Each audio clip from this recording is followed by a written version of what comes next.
তো আপনাদের আমি একটা পুরানো গান আজকে চারটা কোয়ালিটির মধ্যে শোনাবো, চারজন শিল্পীর কণ্ঠে। এটি একটি পপুলার গান।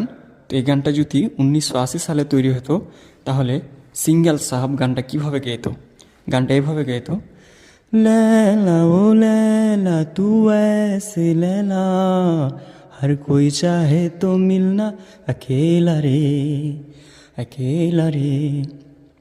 যদি এই গানটা হচ্ছে যে আপনার সাইকেল সাহেব গাইতো, তাহলে কিভাবে গাইতো?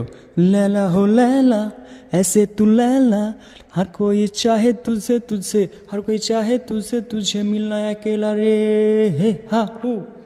আর এখন বর্তমানে এই গানটা যেহেতু পপুলার, সেই গানটা এইভাবে সবাই শুনে থাকে, लैला ओ लैला ऐसे तू लैला हर कोई चाहे तुझसे मिलना अकेला। কেমন লাগলো?